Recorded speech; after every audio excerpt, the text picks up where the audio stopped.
Before we get started, I'd like to apologize to all the actual woodworkers out there. I'm not a woodworker.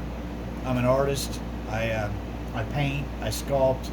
I uh, I do metal work. I do a lot of different things. And in the process of making some of these cars, I came into doing this in wood. I don't know what I'm doing. I have pawn shop tools. Um, I have no training with working with wood. I can't tell you one wood from another wood. I have no idea what I'm doing. So I just kind of doing this. My bandsaw, the table will not square, so everything I cut is crooked, and I have to compensate for that. My drill press will not drill a straight line or straight hole. It's 100 years old. It just doesn't work well. Um, I'm poor. I don't have money to go buy new stuff. Eventually, I will. But anyway, this is what I do. This is what I start out with. I take two pieces of 2x4 and I glue them together to make a 4x4. And the reason that I do that is because the grain on a 4x4 is so thick and so heavy that it doesn't carve good. It carves great between the grain, but where the grain's at just is harsh. So you see the little grain in this. That's why I do that. But I draw the outlet of the car, or the silhouette of the car on the outside of it, and I cut it with the bandsaw and cut it out. Let's use one of these. So let's say I cut that out of there. Well, then what I do is I just draw this oval on the bottom of the car because I know that that's the shape that the car is. And then I cut the sides off of it and have that. And then you have the sides, which are, the whole side. You draw your fenders and running boards on it, and then cut those out, put it on the other side, trace it, cut it out, so your fenders are basically the same shape on both sides. Your fenders and your running boards. And the reason that I do that is because no matter how bad you cut something, your fenders will still fit to the side of your car perfectly, even if they're not right. And see, you can tell that one side of that's not right from the other side, but by the time it's done, it'll all look the same. And then all you do is you start shaping. Now the convertible is easy because it has no top, so that's not a problem to cut it and cut the interior out of it. But I made these headlights for it on the lathe. I made the steering wheel for it on the lathe.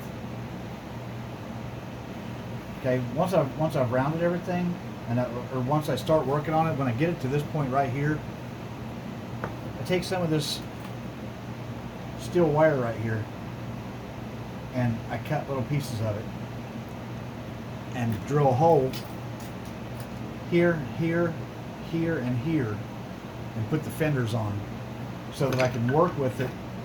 And every time I work with it, everything fits back in the same place. But when I need to take it apart, I just pull the pins and pull the side of it off. So with the convertible, once you've got it in this shape, you have to do all your body lines and stuff first, so you know where it's at, so that because it goes in. Find where your door is going to be. Put it on the bandsaw where your door is going to be, and just cut it.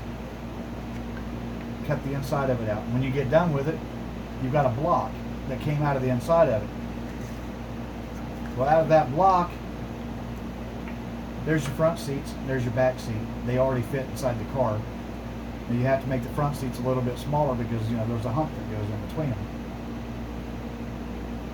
So that fits that way, that fits that way.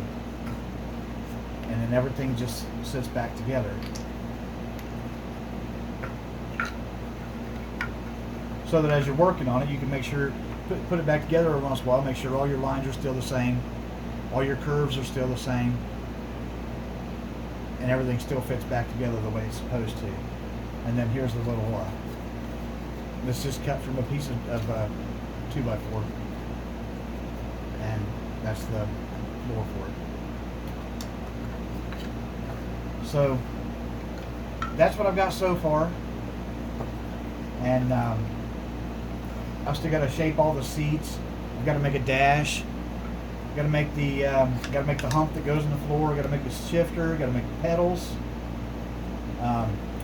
This thing's got a safari windshield, which means it pops out and goes up. So I have to make a windshield that sticks out for it. I have to make tail lights. I have to make the bumpers, door handles. All the little accessories, all the stuff. I've made my wheels on the lathe here. I still have to do the centers of these three.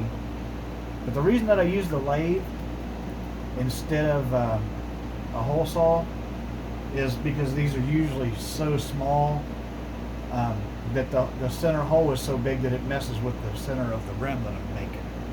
But this is, I'm doing this for a customer, and he has these rims on his car, so I'm making them to match the car. But the tires have tread. They're deep. I hollow them out a little bit in the back. And I try every way in the world I can to get them matching. He has staggered wheels, so the front ones are a little skinnier than the back two. And I try to take into account everything that somebody's got on their car and make one just like their car. But I'm not a real woodworker. I'm just doing this. I can't tell you one kind of wood from another kind of wood. I don't know what I'm doing as far as that goes. But if anybody has any tips for me or wants to help me save some time or something, or they want to ask me how I do something, I'm more than willing to help anybody. We need to keep this alive. There's not enough people in the world working with their hands anymore. And if we can pass our knowledge to each other, we can pass that to somebody else, then we can keep this alive, and that would really make me happy. So if I can help anybody or anybody can help me, I'd really appreciate it, and thank you for watching.